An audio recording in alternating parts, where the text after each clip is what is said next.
என்ன பார்க்க போகிறோன்னா, விரால் மீன் பிடிச்சிட்டு வந்ததை வறுக்க போகிறோம். அது என்னென்ன போட்டு வறுக்கிறோம் அப்படின்னு லாஸ்ட் வரைக்கும் பாருங்கள். இந்த விராலை தான் வறுக்க போகிறேன். லாஸ்ட் வரைக்கும் பாருங்கள், வறுத்து எப்படி இருக்குன்னு, என்னென்ன போடணும்னு லாஸ்ட்லேருந்து சொல்கிறேன். ஃபஸ்ட்டு லாஸ்ட் வரைக்கும் பாருங்கள். பிடிச்சிருந்தா லைக் பண்ணுங்கள். மிளகாத்தூள், உப்பு, கொஞ்சோண்டு முட்டையோட வெள்ளைக்கருவு, இது 3யும் போட்டு ஊற வச்சுருக்கேன். ஒரு 1/4 மணி நேரமாக ஊறிக்கிட்டு இருக்கு.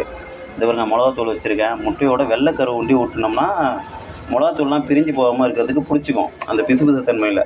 உப்பு எல்லாம் ரெடி ஆகிடுச்சு. இப்போ மீன் போட போகிறேன்.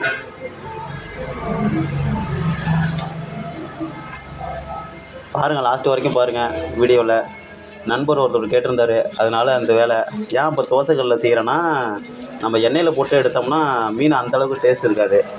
இதே நீங்கள் தோசைக்கல்லில் போட்டு எடுத்திங்கன்னா முறுமுறுப்பு தன்மை அதிகமாக இருக்கும். அதனால் நான் தோசைக்கல்லில் போட்டு எடுக்கிறேன். பாருங்கள், லாஸ்ட் வரைக்கும் பாருங்கள் எப்படி இருக்குன்னு. பிடிச்சிருந்தா லைக் பண்ணுங்கள். ஆள் இல்லை, அதனால் நான் ஒரு கையிலே வச்சுக்கிட்டு எடுத்துக்கிட்டு இருக்கேன்.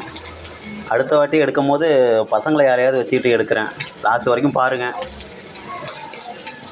ஃப்ரெண்ட்ஸ், மீன் திங்க எத்தனை பேர் வந்திருக்காங்க பாருங்கள். பெரிய பெரிய ஆளாக வந்திருக்காங்க. இங்கே பாருங்கள், அவனை பாருங்கள். இந்த மீனை பிடிச்சி வறுத்து தரணும்னு அவன் அழுதுகிட்டு கிடக்கான். என்னடா மீனை தின்னு நீ எடுத்து தின்றா நீனு. அண்ணா போய் மீன் தின்னு போங்க. அவன் அந்த மீனை வறுத்து கொடுக்காம விட மாட்டானாட்டுக்குங்க. அங்கே பாருங்க, வாளியில் இருக்கு பாருங்க.